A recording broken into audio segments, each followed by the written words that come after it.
say, let's see what happened with no water for a few months with my raised bed area. Now, just before the issue, I did harvest about 3 zucchinis, and that was it. Then I lost literally this whole bed of zucchinis, and as you can see, it now needs retopping up and starting again. We do have a little bit left here that's desperately clinging on to life, but that won't produce now, so we just have a little bit. But I lost all my zucchinis, which is a main source of main food for me. So that was a little disappointing, but I couldn't save everything. That, I would say, was the only problem of a raised bed. It's a big area that sucks up the water. Now this is why I grow hugelkultur method, because that does actually retain some water inside and it protects it. But as you can see, I didn't have enough dry stuff to pile everything up there. Something that did go fairly well was the sweet yellow melons. I harvested maybe 4 of those, and as you can see, there are I can smell them. They need picking. If you see these little funny net bags, this is what I do to stop bugs eating the yellow melons. But I see I've not noticed one here on the floor. So you have to watch where they grow. And then I've just made little net bags. This is curtain netting, if you like, that I salvaged. And I just either use a drawstring or a food tie round them. Then they can expand. So yeah, I need to go through those. I can smell them there. There's some ripe ones there. So I did get a few there, and there's a few there not as good. These aren't huge melons, but they're not as big and good as they would be. But we've still got flowers everywhere, so there's a possibility we can get more.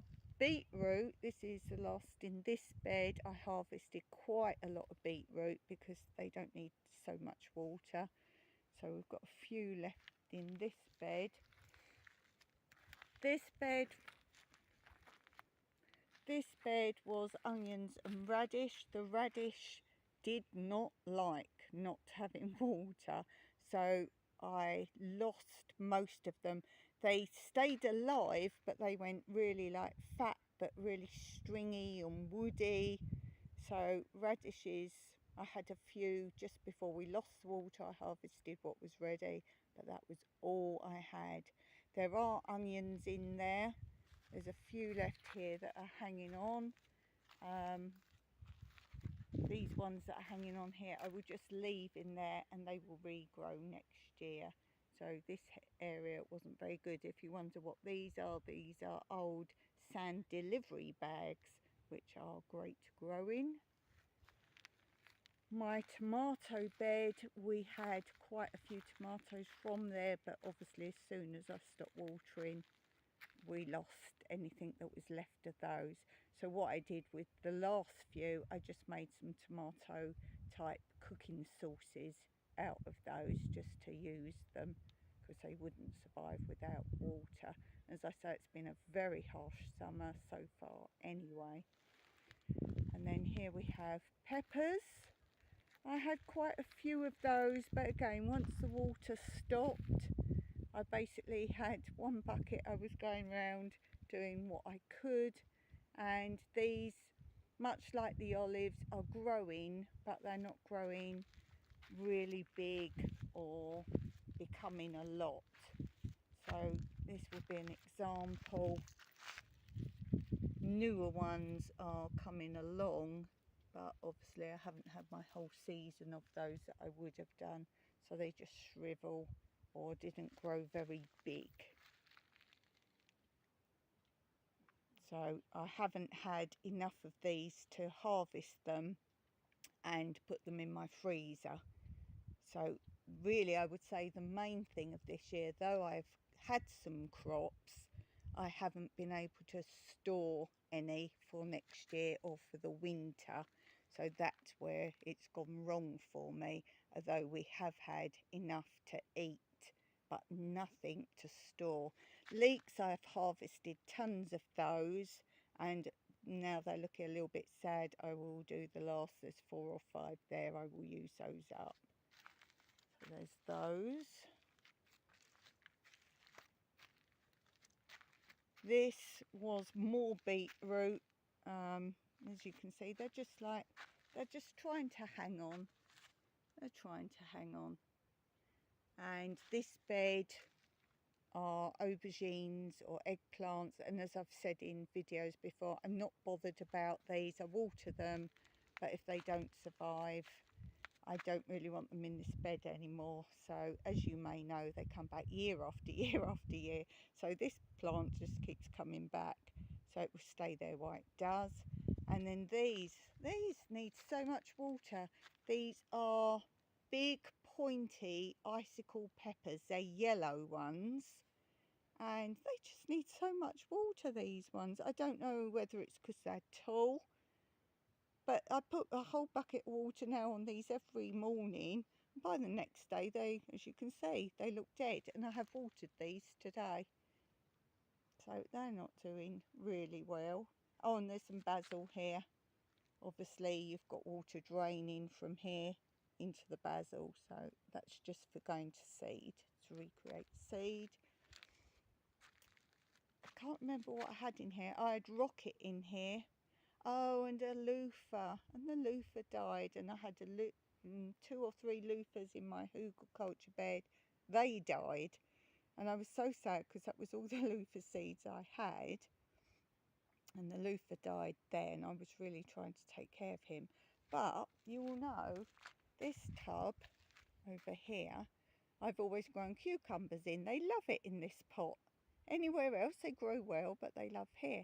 And then they all finished. I did have lots of cucumber, I did well with those. But then these started growing, which are loofahs. Now, I didn't plant any in there. All I can think is that what occurred was a loofah seed fell in with the cucumber seed, or one started to grow in a water bottle that I grow my seeds in, and I thought it was a cucumber, and I planted it here, and it was actually loofahs. There's 2 or 3 plants here, 2 or 3, and as you can see, they're going miles. They're going absolutely miles. Look, they're just going and going. I can't really see my screen filming, so I hope I'm getting the shots, but it's just going miles and miles. This is taller than me. So I will have loofahs, and I have got a video all about growing loofahs, and some people didn't know, they comment that you can eat loofahs, but only at a certain point. So do watch my video if you want to know. Don't let it grow to full loofah and then try and eat it. So that is my loofah plants. So I'm very pleased with that. That again needs a lot of water. So I put a big bucket every day on that. So that's because we're in a heat wave, but yeah, you need to water those. Remember, they're a sponge. Now, my lemon and orange trees, I won't go around every single one, but they were really drying out. They were really drying out, and still today the leaves sort of want to curl. So that has been an issue.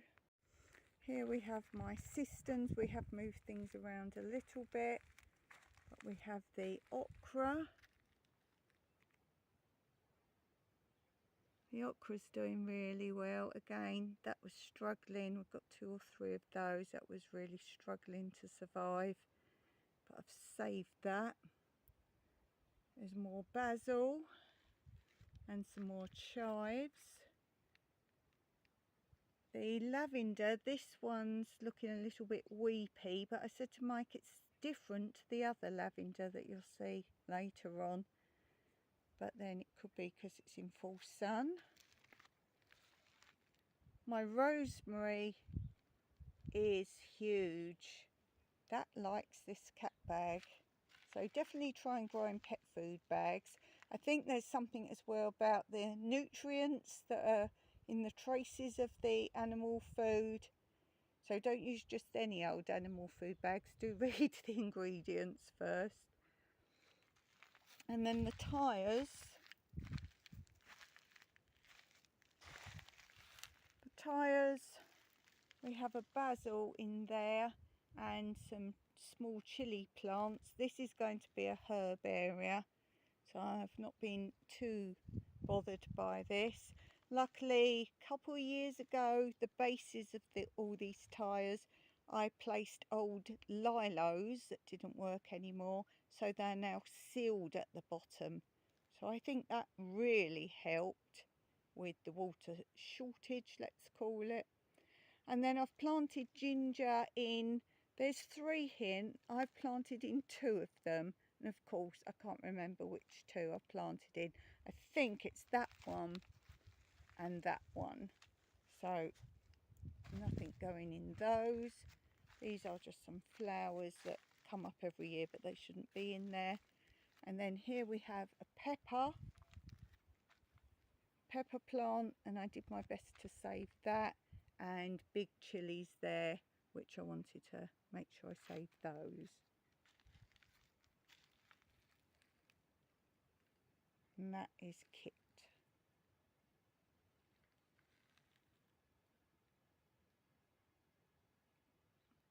And then over the back here, I told you about my Malabar spinach everywhere, doing really well. Look at this one, it's just trailing. So that's doing awesome.